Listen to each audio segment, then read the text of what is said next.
Big, powerful, solar-capable power stations are becoming more affordable, which is a good thing. And they have more use cases than just being a backup power system. And there's one in particular that I want to discuss in this video that's very applicable to the prepared citizen movement that doesn't get discussed very often. And we're going to go over the OUPES Guardian 6000 that you see right here, which is a very capable and impressive unit for its price point. Now, OUPES sent the Guardian 6000 to the channel for testing and evaluation purposes and compensated me for my time in the production of this review. So I just wanted to clarify that and disclose that to you, so that way if there's any perceived bias throughout this review, you understand why. However, I will give you all of the information you need and that use case scenario to consider, because I think it's very important, and I do think that this is a good unit for its price point and what it actually can provide, which is, like I said, impressive. Now, let's go through the technical specs of the OUPES Guardian 6000 first, and then we'll talk about what I think it'd be really good for that not many people have touched base on. So first off, the OUPES Guardian 6000 has a 6,000 watt output, hence the name. That's a ton of output in all honesty. And it can also boost up to 7,200 watts, which is impressive. It has a 4,608 watt-hour capacity as well, which means it can power some pretty heavy appliances for quite some time. It has a lifespan of 4,000 cycles, so it will last quite a while depending on how you plan on using it. And one thing that's really cool about the OUPES Guardian 6000 is that it has a 240 volt and 120 volt dual output, which can be used simultaneously. So I find that to be very beneficial, especially if you plan on using heavy appliances. All right, so we're going to run a dual voltage test now. This is my weird adapter I put together myself for my dryer in order to work with a unit like this one. So maybe don't try this at home, but this is what we're using. We've got a dryer cord right here. Plug into this portion of my adapter, and then this will be the 240 volt plug that we're using here on the back, and I'll show you that here in just a second. Okay, so you can see plugged into the back here. Then we have the washing machine. This will be plugged into the AC outlet right above it. Okay, so both these devices, we got a 240 volt and a 120 volt. Let's see how they run together. We'll go ahead and start the dryer.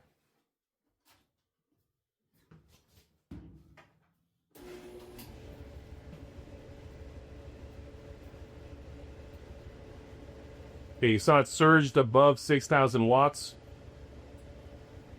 Now let's just see if I can start the washing machine, even though right now we're at a very high wattage output. So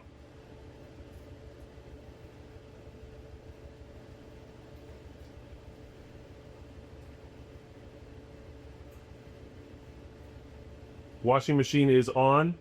And so just to give you a closer look at what everything's doing right now, pop off the camera. Okay. There's our wattage output right now, through the roof, of course, but we are running straight up dryer. You can see here, washing machine is currently running. Both appliances are currently running off of one power station unit that has no input power going into it at all.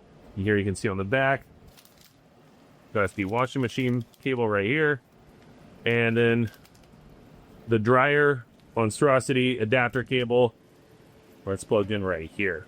So it obviously can run 240 and 120 simultaneously, and these are two very large appliances that are both currently running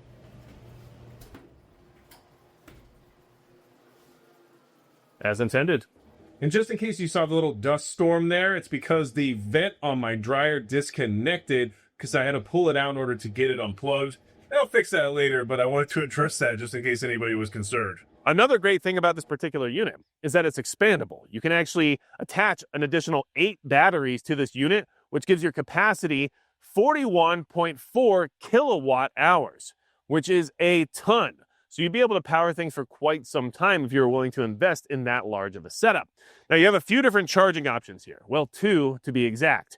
One is you have an AC input. So you can just plug this thing right into the wall and it will charge it up to 1800 watts max. So it can charge very quickly in that regard. And I think it can charge about to 100% in 65 minutes using that AC input in tandem with the solar input, which is a solar PV input that has a maximum input rating of 2,100 watts. So it can actually accept quite a bit of power all at once if needed. That's a lot of solar input as well, which clearly I don't have set up right this second, but I just wanted to test my quick deploy solar system here to see how it would go. And so far it's been doing pretty well. This particular unit is a little bit large because it has to have all that capacity and capability. It's 25 inches by 16 inches by 16 inches, and it weighs 111 pounds. So it's not super easy to move around, but it does have a built-in wheel cart. So it can be trolleyed around and put where you need it relatively easily, and then obviously hopefully you find a good spot for it and just basically leave it there.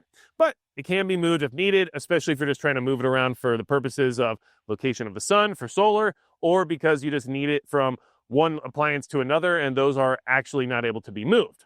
Why is this an impressive unit? Well, the features are good, the specs are good, but the price point is what's really good about it for what it can do. For what this unit can do, it comes in at $1,700, which is really good for what it's capable of.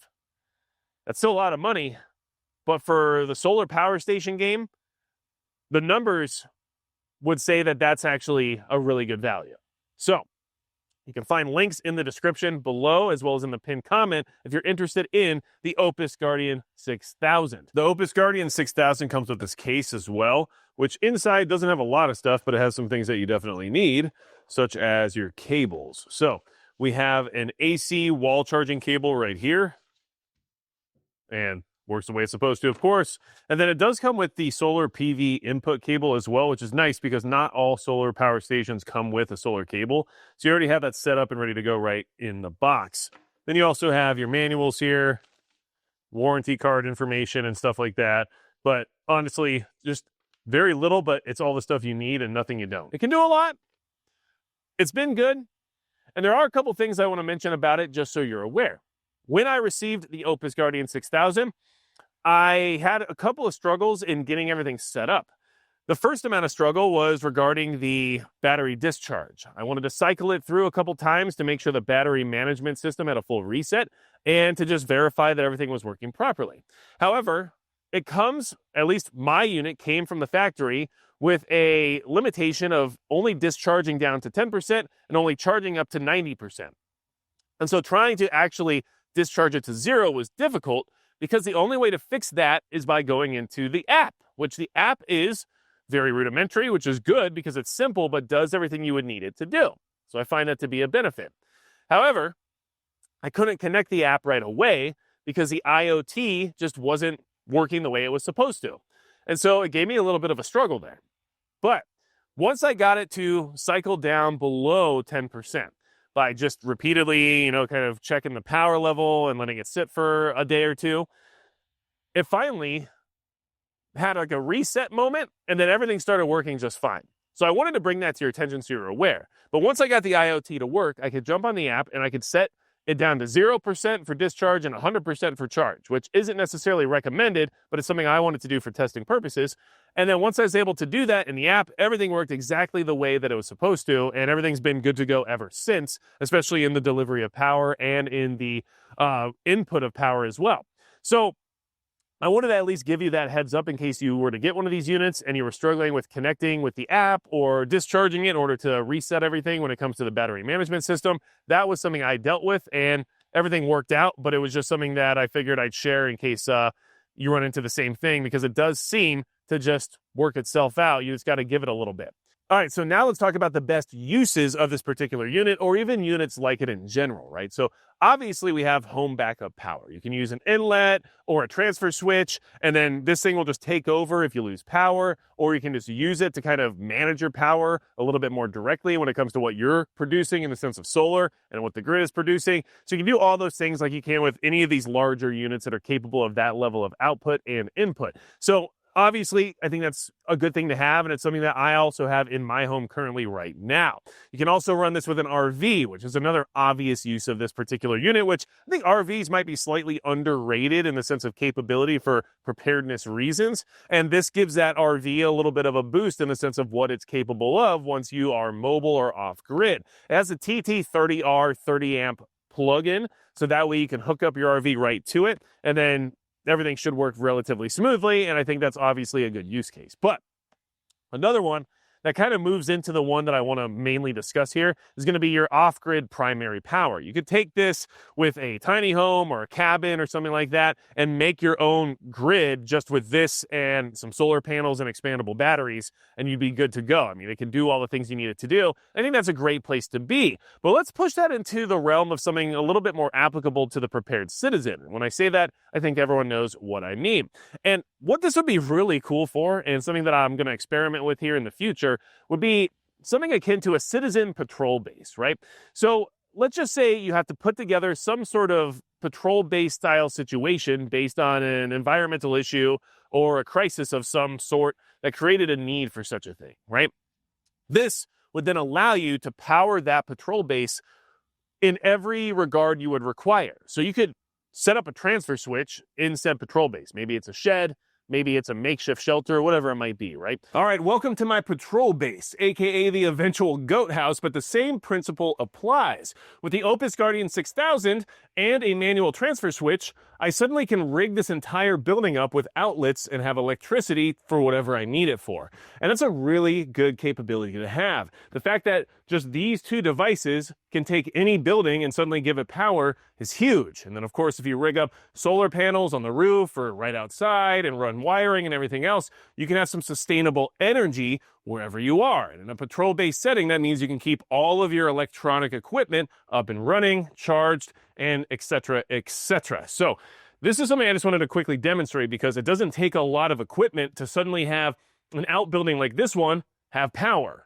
And what's great about that is that this thing does all the things you would need that patrol base to be able to do at that point. It could power all your related and required comms. You could power all the lighting. You could charge all the batteries of all of the equipment that you're using, such as drones or power tools or whatever else it might be, radios, right?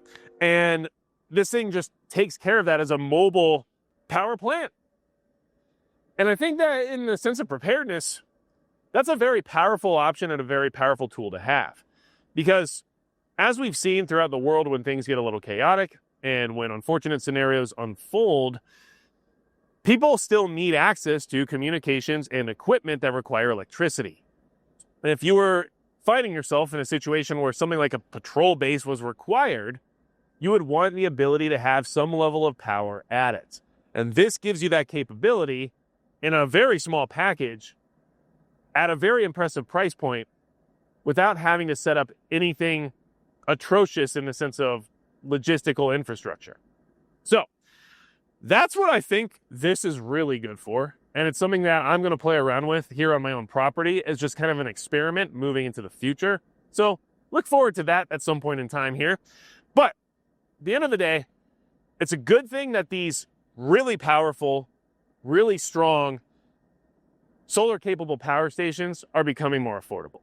The more people that have them, the better off everybody will be in the sense of dealing with emergency scenarios. And honestly, at the price point of $1,700 for this particular unit, it's really hard to beat.